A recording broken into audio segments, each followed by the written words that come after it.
एक आदमी की एक बहुत ही सुंदर लड़की से शादी हुई। पति पत्नी दोनों ही अपने शादीशुदा जीवन में बहुत खुश थे। खासकर पति, जिसे अपनी बीवी की सुंदरता पर नाज था। और कुछ महीने शादीशुदा जीवन में बिताने के बाद अब पत्नी को अपनी एक बीमारी के बारे में पता चलता है, जो उसके स्किन से रिलेटेड होती है। उसे यह भी पता चलता है कि इस बीमारी के चलते बहुत ही जल्द उसकी सारी सुंदरता नष्ट होने वाली है और वह एक बहुत ही बदसूरत महिला में परिवर्तन हो जाएगी। हालांकि इस महिला को जितना डर अपनी सुंदरता खोने का ना था, उससे कहीं ज़्यादा डर यह था कि उसकी ऐसी हालत होने पर उसका पति, जो अभी उसे इतना चाहता है, वो उससे नफ़रत करने लगेगा और यह नफ़रत वह सह नहीं सकेगी। दिन बीतने लगे। पत्नी अभी भी अपने पति के साथ थी, मगर वह अब पहले जैसे नहीं रहती थी। उसके चेहरे पर हमेशा चिंता और दुख दिखाई देता।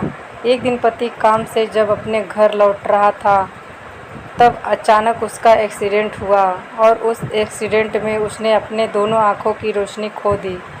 दोनों के जीवन में जैसे दुखों का पहाड़ टूट पड़ा। दिन बीतने लगे। दोनों अपना अपना गम भूल गए और एक दूसरे का सहारा बन गए और उनका प्यार वैसे ही रहा जैसे पहले था। कुछ समय बाद पत्नी की स्किन की बीमारी की वजह से वह बेहद बदसूरत दिखने लगी, मगर अब पति उसकी कुरूपता देख नहीं सकता था, तो उसको कुछ भी फर्क नहीं पड़ा और वह उसे वैसे ही चाहता रहा जैसे वो शुरू से चाहता था। कई साल बीत गए। बुढ़ापे में पत्नी का देहांत हो गया।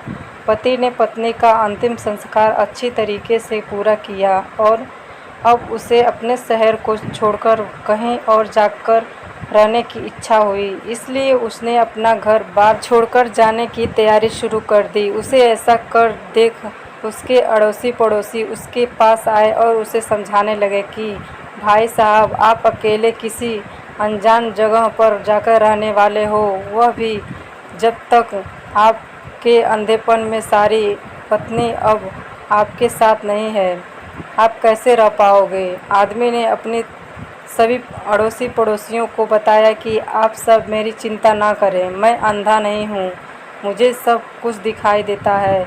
मैं इतने साल तक इसलिए अंधा बना रहा क्योंकि जब मेरी पत्नी, जो कि इतनी अच्छी थी और मुझसे इतना प्रेम करती थी, उसे अपनी बीमारी के बारे में पता चला तो दुखी रहने लगी थी और उसे अपनी बीमारी से भी ज़्यादा इस बात का दुख था कि मैं उसकी कुरूपता को देखकर उसे नफ़रत ना करने लगूं।